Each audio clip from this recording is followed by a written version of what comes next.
My internet tends to be really bad during streams, but let's Cool. hope it works out. Start talking. Let's see. Let me just share it real quick on my Discord.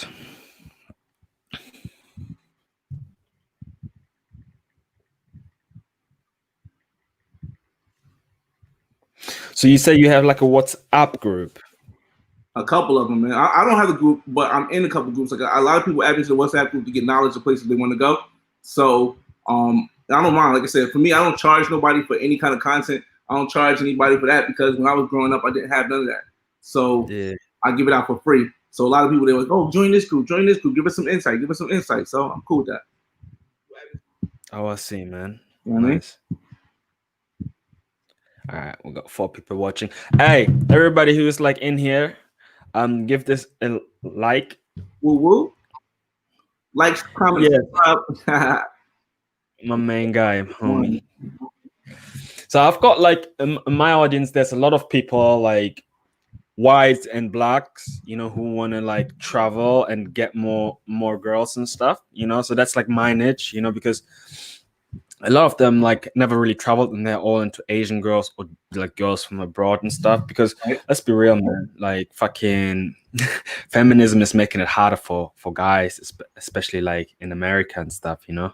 Around the world, definitely. Well, how do I word this in the correct way? Because I try to be a little bit sensitive to the opinions of women in the world that we have now. It's changed a lot since when I grew up. Like I was born in the 80s, 84. So growing up in the 90s, growing up in 2000, the world was a lot different. It was a lot more being able to express yourself in a sexual or an intimate matter with women or interest matter a lot easier. Now, I wouldn't say it's the particularly feminism that's changing that. I think it's just the whole view on America, because you know, United States basically kind of like, because we're the highest economy, we kind of like control the narrative of the world. So as the United States narrative changes, the world's narrative starts to change. And right now, the narrative with the United States more lean towards women empowerment. So that is what's changing how we're able to interact with women in the United States and even outside. Yeah. So just introduce yourself real quick. You know, tell my homies, tell my boys, who are you and how do you get to travel and how do you come about with your idea of like doing a channel thing and stuff, you know? Okay. Let me I want to send this to my WhatsApp group because I'm in a lot of WhatsApp groups, so I want to make sure I send this so I can get everybody here, man. Shout out to everybody that's already here. Hey. Because this guy's channel is amazing, man. Like I said, he asked me about this yesterday, and I actually when I consider doing something, because I don't have to, but when I consider doing something, I really go into detail trying to learn somebody's information before I agree to it. And I've watched like at least 15 to 20 of his videos, and they're awesome, man. They're definitely awesome, man. I mean, so but yeah, so you gassed me up big time when you said that. Nah, it's definitely dope, man. I just want to get my people to understand, because a lot of people, they know that I haven't started doing the Asia stuff yet, but you know what I mean. And I know it's all crazy because I did all the introduction. Yo, what's going on, everybody? It's your boy FRE $H Fresh at the theflyboyway. That's THEFLYBOYWAY. Don't ask why. Just check out the channel. Yeah, that's my intro right there, man. That's what he's off. What's going on? So yeah, man, introduce yourself. Yeah, so basically what I do is I'm just a kid from the hood. I'm from North New Jersey. Now, for those that are not accustomed to knowing the United States, for those that are not accustomed to knowing New Jersey, well, North New Jersey in the 80s and 90s was the crack epidemic center of the world. We went through a lot. I mean, I grew up without a father, and my mother was in and out of mental institution my whole life. So I was either with my grandparents, sometimes I was homeless. So to get to where I'm at now in life, where I'm more leaning towards the upper middle class, and my whole journey, I felt as though if I was able to capture that journey on film, then it could inspire others to see that no matter where you start, it doesn't matter how far you go, it doesn't matter if you make it all the way to the top, but no matter, depending on where you start and where you end, as long as that journey is the most important thing. And I try to share my journey with everybody through my channel. How do you manage? How do you manage to, like come out with your channel and get to that stage where you can travel and meet women and stuff? Well, the whole thing with that is that when I was younger, I say up to about high school, maybe my freshman year of high school started to change. I was short. Yeah. I'm only 5'9". My high school year, I was like, I had a spurt during my high school years, but prior to my high school, I was like 5'4", 165 pounds. I was short, fat. I had a lot of acne, but that's also the same time that America Online came out. For those that don't know, I know that's old school. America Online is like the first way you could really get on the internet, like right after MSN. And America Online had chat rooms where you could actually talk to women. Now, I wasn't comfortable face-to-face talking with women at all. I wasn't comfortable at all talking to women face-to-face. But online, I was Rick James, man. I was a king. Boy, I was Rico Suave on the online. So as that progressed, I started meeting women online, dating sites, and all that stuff. And then as I got better, the internet changed and social media came and things like that started coming. And I was already a pro. So mind you, I was still unattractive. I was still writing. And then when I got to high school, I started changing. So now I had all the game that for like 4 or 5 years of practicing online. And now I had the looks. So it just became like a bordello everywhere I went. Man. Late bloomer. Late bloomer. Yeah. So when that happened, I covered a lot of the United States fast. I mean, like when I first started traveling at 18. When I first at 18, I got a job. I got a job at FedEx. I'm still working at FedEx, but I have other means of streams of income also. But the fact that I had a little bit of bread coming in. I had my own spot, like I said, because I got my own spot at 18. Well, I'm getting ready to turn 18. And I already had the online game on Smash because, like I said, I was unattractive, and now I know how to talk. And now I was attractive, so now it was like, let's do it. Yeah, it's crazy. I find that when I look at your videos, you travel a lot, right? Yeah. Would you say where in the world are the most beautiful women according to you? Beautiful is, I'm gonna tell you this. It's subjective for you, but for me, of the places I traveled, and I mean, let me list some of the countries I've been to so that you guys would know that maybe certain other countries I haven't, been to. So when I say which one I think is the best, you'll understand. I've been to the United States, all around the United States. I've been to Jamaica. I've been to Dominican Republic. I've been to Colombia. I've been to Brazil. I've been to Trinidad. I've been to Canada. I've been to Switzerland. I've been to France. I've been to United Kingdom and a couple of other places in England. I've been to not Switzerland. I've been to Iceland. I've been to Costa Rica. I've been to Brazil. I've been to Mexico. Like I said, there's probably a couple more I'm missing, but for those just that don't know me, that's my background right there. What you see? Oh, I've been to Cuba also. That's what you see in the background. Of those places, I'm going to separate the most beautiful women from the higher attractive women. The reason why I say that is because most means if I meet 10 women, how many of them are beautiful? In my mind, the most attractive would be like, which one looks the best? So for me, the top 3 are Brazil. Wow.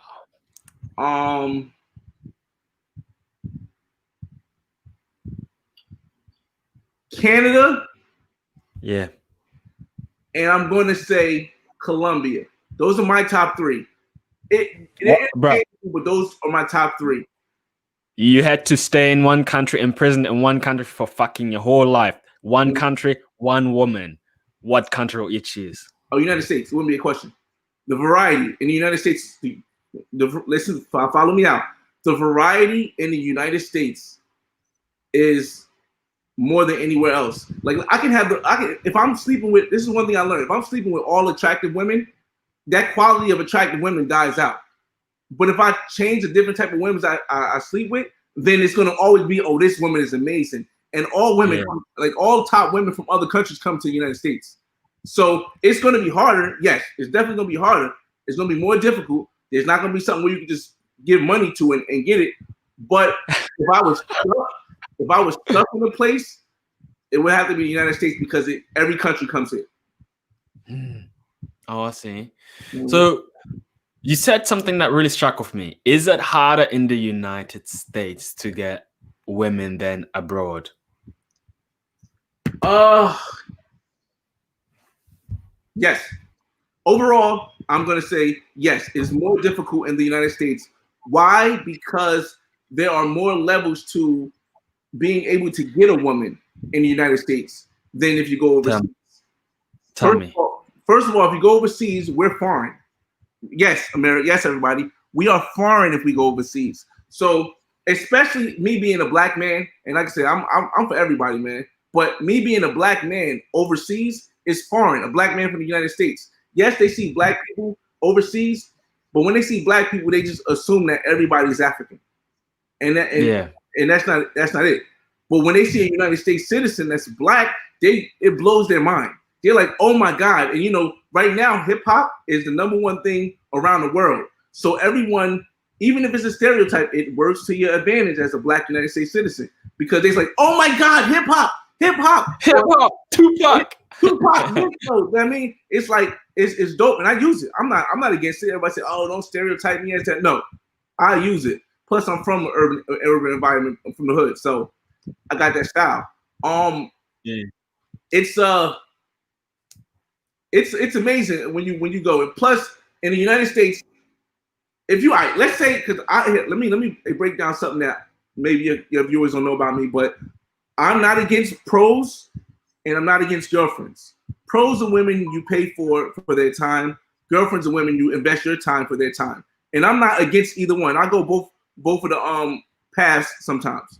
So pros is prostitutes and girlfriends are girlfriends, basically. No, prostitutes are different than pros. You see, because pros they may take money for their time, but they have actual jobs, they have actual careers, they actually do something.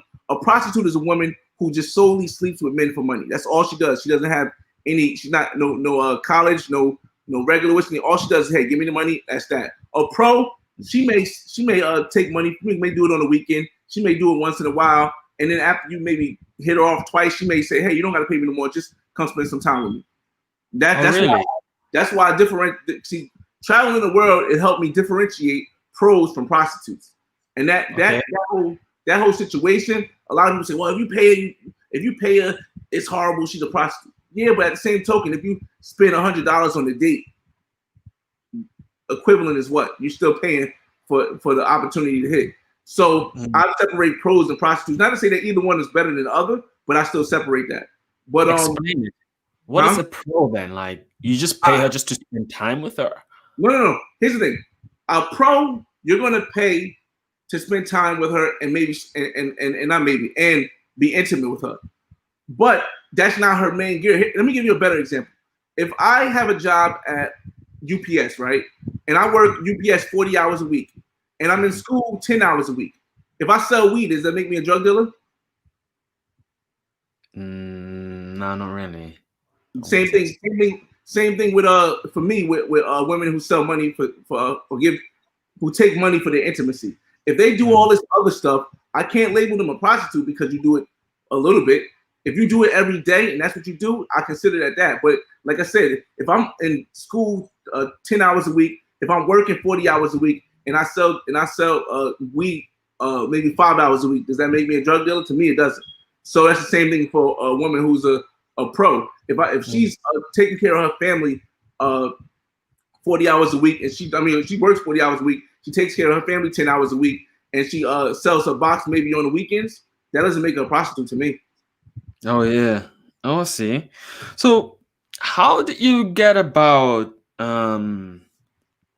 traveling, and how did you kind of like realize that you can do it, and how do you finance it? Okay. Like I said, I moved out when I was 18, turning 19. Since 18, I've had a steady job. I've been at my company for almost 18 years at FedEx. I've been at FedEx for almost 18 years. But along that path, I realized that it was situations where I was limited to the amount of money I could take. So what I did was every year, when I turned 22, mind you, I'm 36 now. Every year since I turned 22, I invested 8% in my 401k. The 401k skyrocketed for the last 12 years. It's skyrocketed, and my employer matched it. So when I turned 32, I decided it's time for me to buy a house because I do real estate also.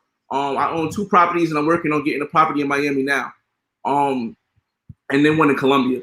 When I was 32, I realized if I get a house, I can live in the basement and rent the other 2 floors above me, and then live rent free while everybody else pays my mortgage. Which means that all of my money from my job is able to go to my kids because I have 2 kids. I have a 13-year-old daughter who just turned 30 today. Shout out to Mia, and I have a 4-year-old son. So everything that I work for could go straight to my kids, investing in more real estate, and travel. Because I was able to live rent free, it then allowed me to do all this. So when everybody says you should save and stuff, that's cool. But when you have a stream of income that provides, so you don't have to pay rent, you're saving at least $1,000 a month where I live. So I was able to use that money to travel the world. And even prior to when I was 32, I was saving 8%. I didn't have any kids yet, so everything else I was saving. I don't have my daughter rather, but everything else I was saving. I was just spending on travel. I wasn't saving. I was spending on travel. So I put 8% away in my 401k. Everything else went on travel. Oh, that's pretty smart, man. Like that's fucking wisdom right there for the young boys. I'm saying, it's 401k. It's the way. It's the way to future. So in terms of like you said you're like a late bloomer. You used to meet girls online. How do you do it now? How do you get the panties? Still online. Yo, I ain't gonna lie, bro. Dog, social media is everything, man. I can meet women in person too. That works because a lot of the times, here's the thing. I'm gonna give you guys a hint for guys that travel. You might want to get a pen and pad for this. This is gonna be useful. When you focus on getting the panties or getting the drawers on a woman or going out to get drawers, like you said in one of your video, when that's your main focus when you go out, it makes it that much harder to get the drawers. Like it makes it that much, when it's your main focus and that's all you're thinking about, it makes it that much harder. Here's a clue. Here's a hint for you guys. And I know a lot of you guys, I'm not going to pay for anything. Nah. If you're going to a place for a week, the first day you're there, pay to get some. The reason why you want to pay to get some is because once you get that out of the way, your trip is going to be amazing. And guess what's going to happen after that? You're going to run into women who are just throwing it at you. Why? Because they're like, oh, why is this guy not trying to have sex with me? What the heck? Why is this guy like not pushing up on me like he wants to sleep with me? Why is he just being real cool? Why is he just being nice? And then that inquiry in a woman's mind is gonna make her throw herself at you. So you may pay for that first one just to get it cleared off your mind that okay, I'm overseas, I've actually hit something already, everything else don't matter. But once that's out your mind, I'm telling you, it's gonna be crazy. That's the easy way. I don't have to do that anymore, but that's the easiest way to get women when you're overseas. Get it out the first day you're there, your first night you're there, get it out the system, and then after that, it just keeps coming. That's actually pretty smart though. Like fucking, I remember I only had like one hooker once, and my friend paid for me. It was different though. It's not like it's like the hunt is over. Like it's just given to you. It doesn't. To me, it doesn't really have the same effect. No, it's not the same effect all the time. Sometimes they'll treat you better, but it's not the same effect all the time. But getting it out your system is the effect that you're really looking for.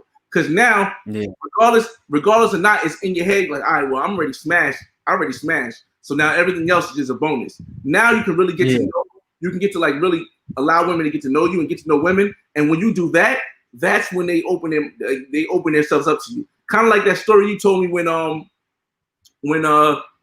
was not told me, but the story you told when you was you got in a fight with the 3 dudes and that girl came up to you and she was all over you because you had already you wasn't pressured for her no more. You had that fight, even though it wasn't sex, it was that fight that got your mind not even being pressured for her no more, and she seen that, and all of a sudden, boom. So between the two of those, and it's the same way. Once you get it off your mind that this ain't everything, it starts flowing to you easily. Kind of like they say, when you have a girlfriend, you get more girls. That's so true, you know. That's fucking so true, isn't it? Yeah, that's crazy. Yeah, man. Fuck. So, what would you say, like, for young boys out there, right, that want to travel, that want to be more confident with girls? How, like, you know, like, and meet girls abroad and stuff. Like, how did you go about it? How did you get your confidence? Because you said you weren't always like that. Oh, my confidence was being turned down. Oh, wait. You guys know I still get turned down now, right? I still get turned down now. Like, I don't like. I'm a little bit more in shape. I'm not big. Like, I used to be huge, bro. I used to be huge. My hairline is still jammed up. Like, I'm just the average person, and that's the message I try to get across to everybody. I'm the average person who lives an extraordinary life. That's my thing. Here's the thing. If I swipe, let's talk about Tinder. This is just one aspect of it. This is just one aspect of it. Don't think it's the whole thing. But if I swipe 3,000 women, I may only get a chance to meet 10 of them. And of that 10, I may only get a chance to go 2. It's not a good-looking thing. It's not a game thing. It's a simply, everywhere you go is a numbers thing. The more you try, the more success you will get. Not a higher success rate, but the more success you get. I could walk up to 10 girls, and I only get one of them. But I'm not going to walk up to 10 girls. I'm going to walk up to 200 girls. So I'm going to end up with maybe 20 of them, and that'll give me more of a chance. No, not all of them are going to look good, but a kill is a kill. A kill is a kill, and eventually you're going to have some higher quality kills. You know what I mean? You're going to have some higher quality kills. Yeah. You know what I mean? Oh, for sure. And that's all around the world. That's cool. Yeah.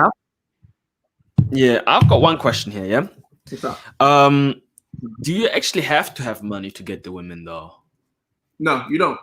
You don't, because here's another route. It makes it easier. Without a doubt, having money makes it 20, 30, 300 times easier. It does. I mean, however, being funny, it works almost as much as money. Having personality, having charisma, it almost works as much good as money. But like I said, it's not really even, it really isn't even anything about how your personality is. It's just a numbers game.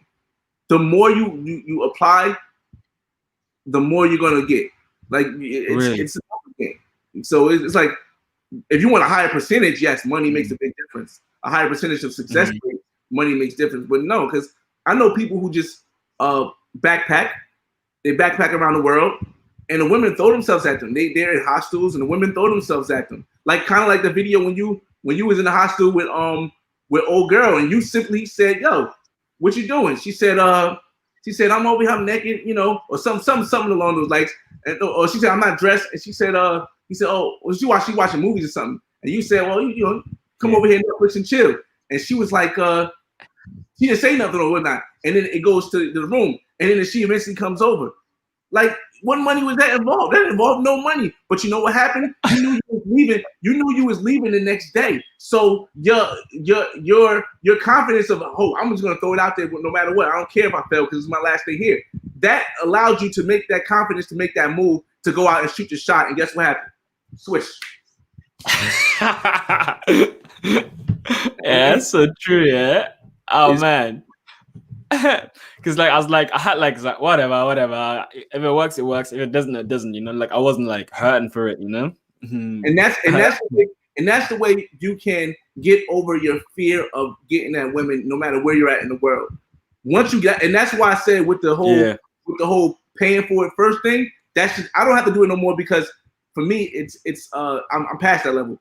But for the easiest way to get regular girls is to do that, and that's why. Because you're getting over that. That getting over that hump is what matters the most. Like if you were staying there, you said funny, right?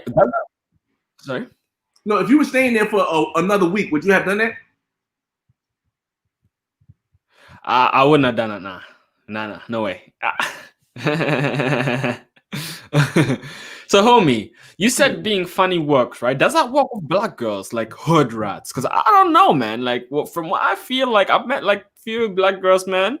That one the hood nigga, you know, like that one. You know what I mean? You know, it's hard to judge because I'm at the point now where like I've not always had money. I have not always had money. But I've always had a career since about 18. What I'm saying about being funny, you said about being funny earlier. I'm gonna break it down for you. I've always had a career since about 18. So I don't know if my funniness to hood chicks is accepted because I have a career and I have money.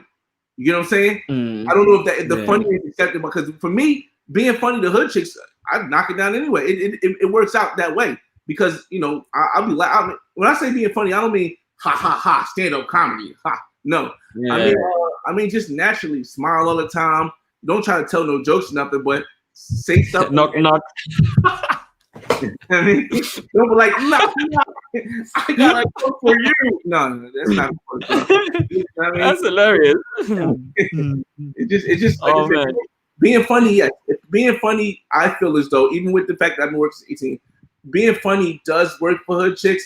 But you have to also remember, hood chicks want to feel secure because when a hood chick is a woman who probably grew up. Maybe she didn't have a father in her life. Maybe she have a male figure that secured her. Maybe she didn't grow up with feeling protected. So she wants to feel protected. And what makes her feel protected? That guy that I'm from the hood and I'm a thug and I do this. That makes her feel protected. So she wants to know that she feels protected the same way the girl that when you beat up all three of them guys, she felt like with you, she's protected. So it kind of that's the same thing as a hood chick. She could have been a hood chick, and she felt like, oh, this guy can protect me if I ever go to a place. And that Do you know what's funny though?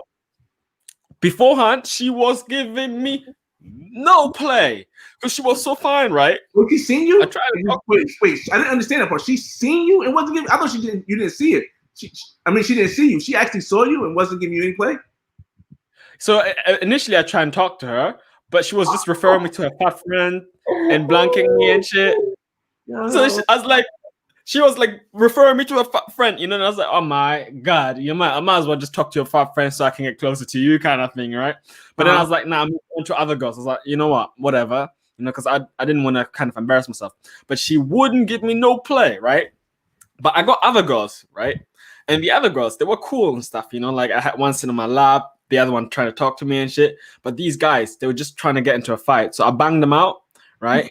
And all the other girls were screaming, right? And then after I banged them out, after the police came, after she saw that like everybody was on my side because I was innocent, right? But I still won, like the underdog, right? Yeah. Then she came up and says, "Oh, are you all right? You got like a little bump, right?" And I think it's just the fight that like the fact that I could like handle myself, like stand my own ground against three dudes, you could protect made her like, yeah, do you know what I mean? Like, and I realized, man, even with Japanese girls, like this the thing with Japanese girls, right? With Asian girls, right?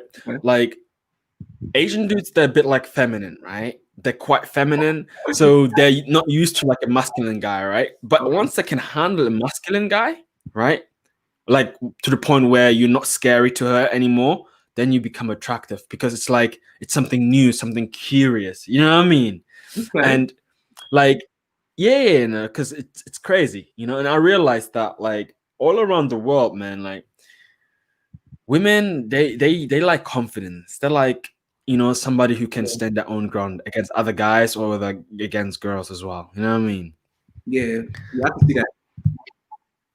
Definitely, man. So, in terms of your channel, right? There's one video I saw where you said like prostitutes and lady boys and like transgender stuff. How do you differentiate, regular girls from prostitutes from working women? Okay. Differentiate meaning like what's the difference in my mind of them or like no. How do you notice, like let's say in Brazil, right? You want to go and have like fun and you want to talk to this girl and stuff, but you're not quite sure whether she's a working woman or whether she's a transgender. How do you actually differentiate? Well, kind of like that video. I'll start with the transgenders first. Kind of like that video you had where you was talking to the three lady boys, right?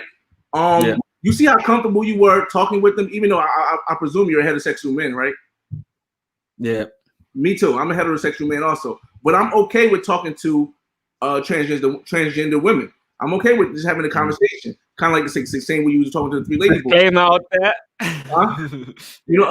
A lot of men are very like uncomfortable or they're more aggressive when they're talking to lady boys. Now I'm not, I wouldn't personally. That's not my preference. I wouldn't sleep with a lady boy or get head from a lady boy. But I don't mind conversing and having a conversation with them. And because I come off that way, a lot of them will tell me from the start, hey, I'm a lady boy. I'm a transgender. They'll tell me from the start what it is, and therefore I can't have any excuse to say, oh, I got you back to the crib, and then, oh my God, you surprised me. No, it's you tell me what it is. I say, all right, well, that's not my thing. I appreciate you for telling me, and that's that. So I'm able to interact with them, so that it never comes to a point where a working woman or a prostitute or prostitute, working woman comes up to me and they'll be transgender and then won't ever tell me. So that's how I differentiate the transgenders. As far as the working woman and a girlfriend, or a working woman or a prostitute and or a pro or a girlfriend, girlfriend meaning working woman. Most of the times you find out within the first 5 minutes of talking to them. They'll give you like, hey, you know, I do cost money or something like that. Like you said, I come up to them nice, or where they're sitting at. You know what I mean? Like I think the video you're talking about was the Black Man's Guide to Cartagena, and and when I was walking there, like I said, I can tell by certain locations that these women are pros. Pros are prostitutes. You didn't know which one was what, but these women, for all intents and purposes, are pros. They're women who have jobs, but they're women who are right now selling their body for selling their intimacy for money. So if you're in this location, I'm automatically going to assume that you're a pro. Now, if I go in the club and I don't get that same vibe, like when I was in the club in Taboo, one of the clubs like Taboo, you don't get the same vibe. So you know there's, no matter where you go in different countries, most of the time, I say about 90% of the time, except for Cuba, 90% of the time, the pros or pros and prostitutes separate where they hang out from where the girlfriends hang out. Even when you see now in Costa Rica, there's actually a bunch of stripper bars, what you see in the plane in the background. There's a bunch of bars where girlfriends and people who just with their girls who want to meet dudes hang out, and there's a whole nother strip where there's actually like pros and prostitutes who just want to have fun for money. So that's how I differentiate everything. Awesome. Have you ever fallen in love or like caught feelings with a working girl? No, I've never fallen in love with a working girl. I've never fallen in love internationally. I've never. But what I do is I give loyalty to some women. Like when a woman goes above and beyond. Like for example, I just got back from Mexico. When a woman goes above and beyond what she has to do, or what she's supposed to do, rather not have to, but what's supposed to do, and I'm even though she's a pro, I'll keep her contact information and I'll help promote her, or I may come back myself and come, get some help for my channel or something like that. Like an example, if you watch my Mexico videos, I had a woman who was dancing in my video. In the first video I had, the first part of the series, the Arrival. It was a woman that was a pro. Now, when I say she was more, I don't want to say she's a prostitute because I don't know. Like I only go say prostitute if I know for a fact that that's what you do, for a living, and that's all you do. So I'll say she was a pro. We got her out of I got her out of the bordello. You know what a bordello is, right? What is that? A bordello is a place where it's nothing but like women there who give their money for intimacy. Some women say they get offensive when you say prostitute, so I either call them a pro or a prostitute. It's a bunch of pros, and it's a bunch of pros, right? You ever see Chris Tucker, Jackie Chan, Rush Hour? With the Asians, and they come downstairs with the madam, and she goes, and they line up, and you pick one. Yeah. Same thing. I got her out of there where they lined up, and I picked her. I said, me and my boy picked her. And my boy picked her actually, and he said, I want that one right there. Now she was only supposed to come and have fun with my boy, and that was supposed to be it. But because we converse and porque yo hablo español, and it was a little bit easier to talk to her, and she's not used to foreigners really like being able to talk to her. She was like, you know what I'm gonna do? I'm gonna dance for you for your YouTube family, for my YouTube supporters. Right. Now I said, let me see. I said, hold up. You know what? While I'm talking, let me just see if I can play it in the background for you guys. But I'm gonna let it rock because I don't want to mess up this playlist. But if you want, you can go check that. Like I said, it's my Mexico video, my first Arrival episode. But so she goes, yeah, I'm gonna dance for you. Now, mind you, totally.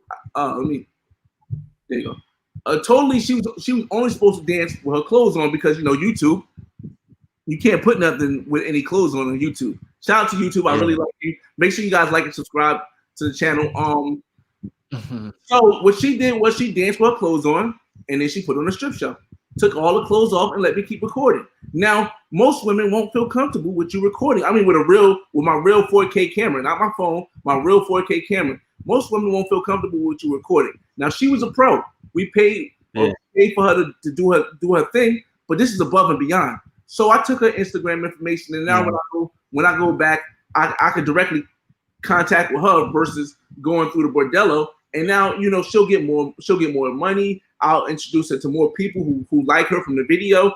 And when I say it's not a love thing, it's a loyalty, it's a respect thing. Like, she did all that for me when she didn't have to. So now I have a connection with her because of it. Not love, but a connection. And I have connections like that all over the world.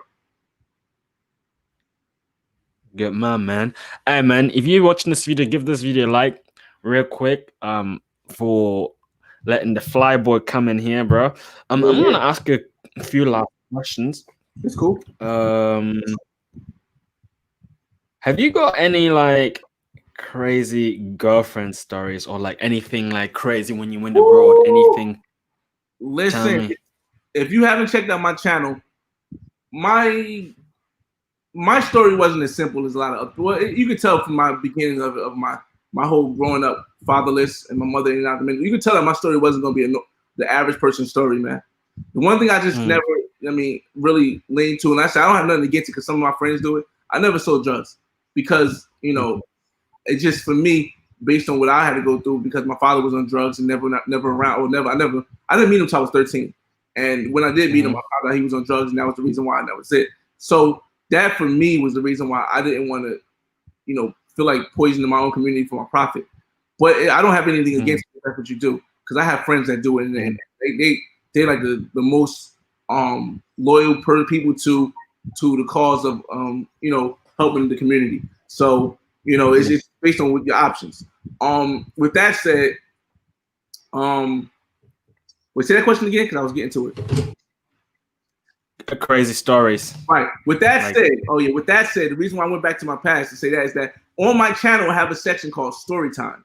And Story Time is when I tell and try to animate some of the craziest stories that, like, I can't really show the pictures of the people because of how crazy the story was.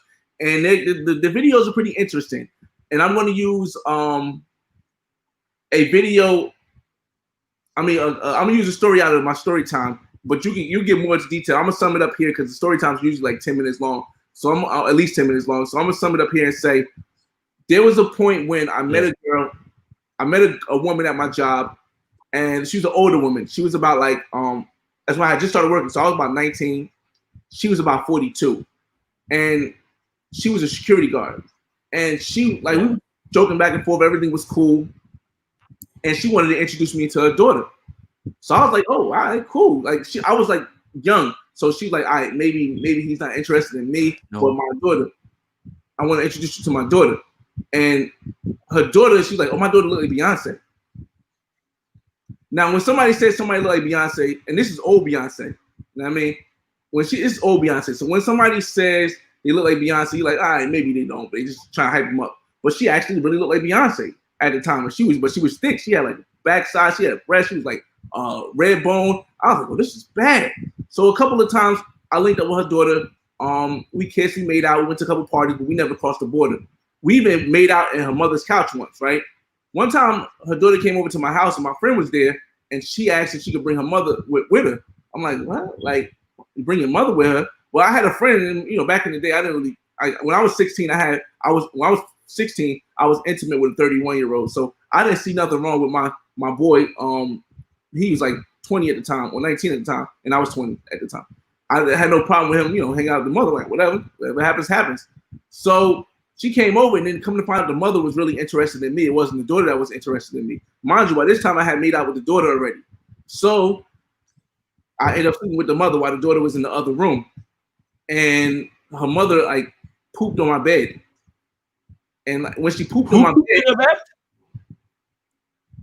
Who? No, she pooped. She took a squat. She shitted on my bed. Who, the mother? The mother. After we had sex. She like, while we was having, after we had sex, because you know, we did both vaginal and anal with her. And I guess she was so drunk that like when I got up to walk away and went to the room, wash myself off, because always wash afterwards. I came back and she left out the room. Like the story, I go into more detail in the story in my story time, but she walked out the room and I was like, "What the hell? What's that smell?" So I don't see nothing. I lift up my cover and it's like a big pile of poop, like nasty poop on my sheets, on my bed sheets. So no, it wasn't a bed sheet. It was on the actual mattress because I didn't have bed sheets at the time. It was on the actual mattress. So I'm like, what the? So I'm freaking out. So I go out there and look to find out where she at, and I don't see her. And I don't see her friend. I'm like, oh, they left. And now I go out see my boy. I say, my boy that was out there. I'm like, yo, what happened? Where'd they go? He's like, oh, they in the bathroom. So I start telling him the story about how they're pooping in. He's like, nah, she didn't poop in your bed. She didn't poop in your bed. So I took him inside to see the poop, and he's like, oh, she pooped in your bed. And he started rolling. He started rolling. So then we go out back to the thing so that we wouldn't be caught looking at it. Right. So make it too awkward. So they came back in, and the daughter and the mother went in the room. I was like, why did they both go in the room? And because me and my boy was outside in the living room. So they went in the room, and to my unknown to my knowledge at the time, they cleaned up the poop. And they came back out the room and they said, all right, we about to go. So then I'm like, y'all about to go? And now the conversation, it wasn't even enough time to really ask about the poop situation. But she's like, yeah, we about to go. We got to go back around the house, around the corner, because they lived around the corner at the time. So they left out. So then I go back in the room and she done cleaned up the poop, but it still left a stain on my mattress because it was already sitting. When poop sits somewhere, and it's soaked into the mattress. So I'm like, yo, what the hell? So then, literally, she couldn't have got home yet. It was like 3 or 4 minutes later. She called me crying, like, I'm so sorry, I can't control myself. I pooped all over your bed. I'm sorry, I tried to clean. Like she was crying, like really crying.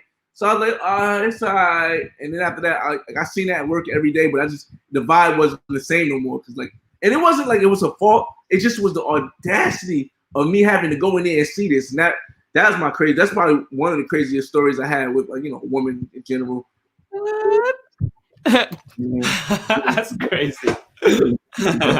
So you worked with her? Huh? No, I work at a company. Work with her? No, I worked at a company, and she was security for the company I worked at. So I had to see her every day before I got to my job. I had to go through her because I worked at the airport. You know what I'm saying? And airport has security. So I had to go through her to get to my job every day. So even after that, it was an awkward feeling, but it wasn't like I hate you feeling. It was like how you doing? Goodbye. Every time I walked through until she actually left that position, she went somewhere else. So it was wild, man. Oh man, it was wild. It was a wild. That's crazy, man. All right, boys, go and subscribe to the Way, man. Like he got more crazy stories. Awesome, man. Thanks for coming on this channel, man. Really appreciate your content, man. Keep up what you're doing. Likewise, man. We need. I guess I was supposed to come to Asia. I was supposed to come to Asia this year, Tokyo this year for the Olympics. I had paid for my flight. There's Rona.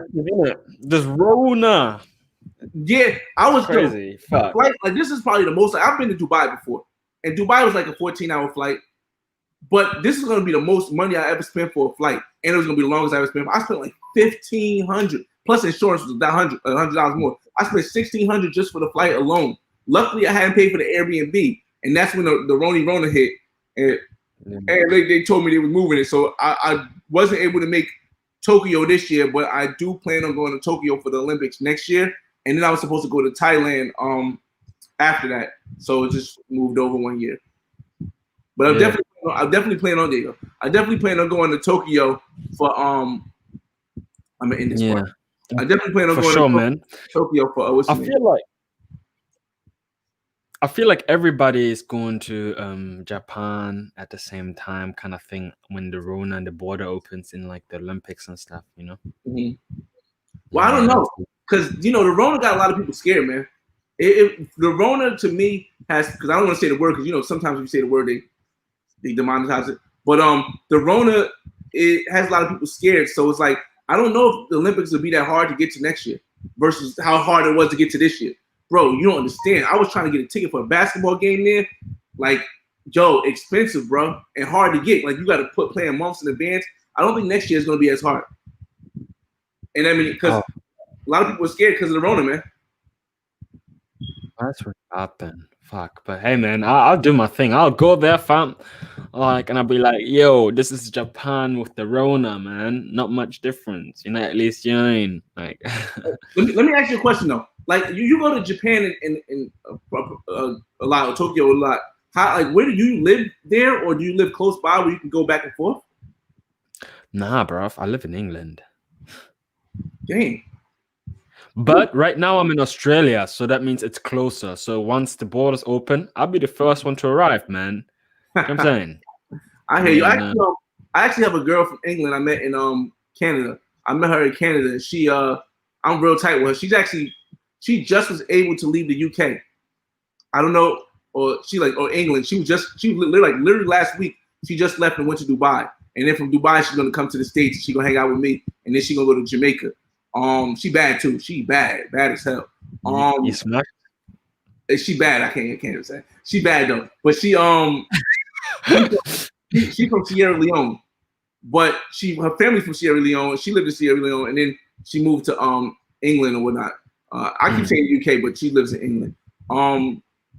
And she's coming to the United States. So like I've been, and when I went to UK, like I keep saying the UK because I don't really know all of the actual Britain and UK and all that stuff. Like, it's all the same. It's all the same. You know what I mean? So when I went to UK, I went to this place called the Slug, in some place called Fulham, or London. I was in London, and the people there was nice too, man. So I know you living up, and I know you living up in Australia because the woman I met in England was from Australia, and everywhere I go, the Australians love brothers, bro.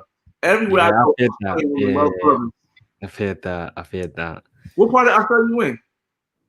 I'm in Sydney right now, but I came just when the Rona hit, you know, so I never really had the chance to go out and stuff. You know, because I got a friend actually who's a flight attendant. She lives in Melbourne.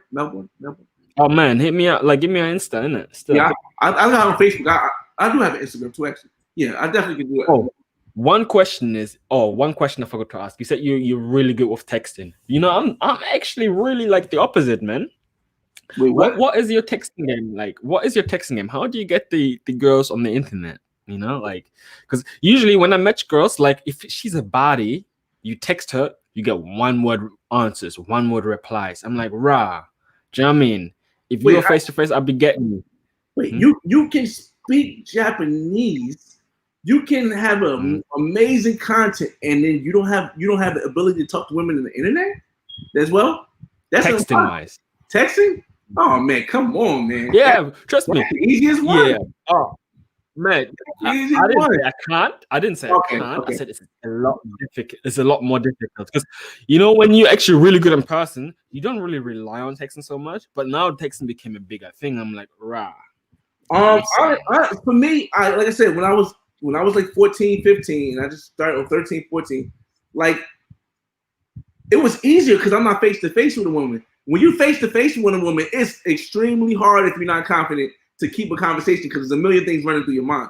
But when I'm on the internet, I can say anything. Or I'm on text message, I say anything. Oh, your eyes are like the sun that shines over the moon and the stars when the cow jumped. Boy, I'm Rico Suave on the text. What's that guy named from that old show? Old play. Othello, the guy who was giving whatever it was. I'm Rico Suave with the text message, man. And my whole game is it's not even a game. It's 60 to 70% funny. I'm being either, when I say funny, once again, I don't mean knock knock knock. I mean knock knock knock. Nah, I mean more like Seinfeld, like dry humor, or more like I don't know if you watch that Larry on that show where he's like, it's humor, but it's not funny, but it's like, oh, she was a deep one. That's the kind of funny I am when it comes to women. One line I'll say, and it's kind of true because I really can't cook. I got a stove and stuff, and I really can't cook. I'll say, damn, babe, can you cook? She's like, yeah, I can cook. I was like, good thing, because I burn Frosted Flakes. And they're like, that's corny. It's corny, but they're like, wait, they're confused. What do you mean you burn Frosted Flakes? Well, one time I really did happen, but I use it as a joke now. One time, I put cereal in the microwave because I wanted to heat it up. And they go, what do you mean heat it up? So now it's getting their interest because now they're like, what's going on? And I say, well, I'm lactose intolerant, which I am. And I'm like, so I don't like milk, so I like my like frosted flakes heated up because it melts the sugar into the frosted flakes. And I'm like, oh, and like one time, you know, normally I put it in for like a minute so it gets to melting, but one time I put it in for 10 minutes and the whole bowl came out crispy burnt. And they really start busting out laughing. They're like, oh, and that kind of it's a funny thing, and at the same token, it shows sympathy. It gives them to have sympathy for you because as a man, you know, we weren't in my era, we wasn't really taught to cook like that. So it makes them feel like you're someone who I want to, who I see I can build or who I can create. And no matter if a woman wants a relationship or not, if they can feel like you're something they a project for them, they're gonna grab you no matter what. Oh man, I love that, man. Give it a like for my main guy. Yeah, go on, check out his channel, man. Like, thanks for coming on here. I'm gonna be ending a live, man. But I appreciate you guys, man. If you haven't already, subscribe to this channel. Joseph, I'll be coming up with some bangers this Sunday. And I'm out. Yeah, definitely, man.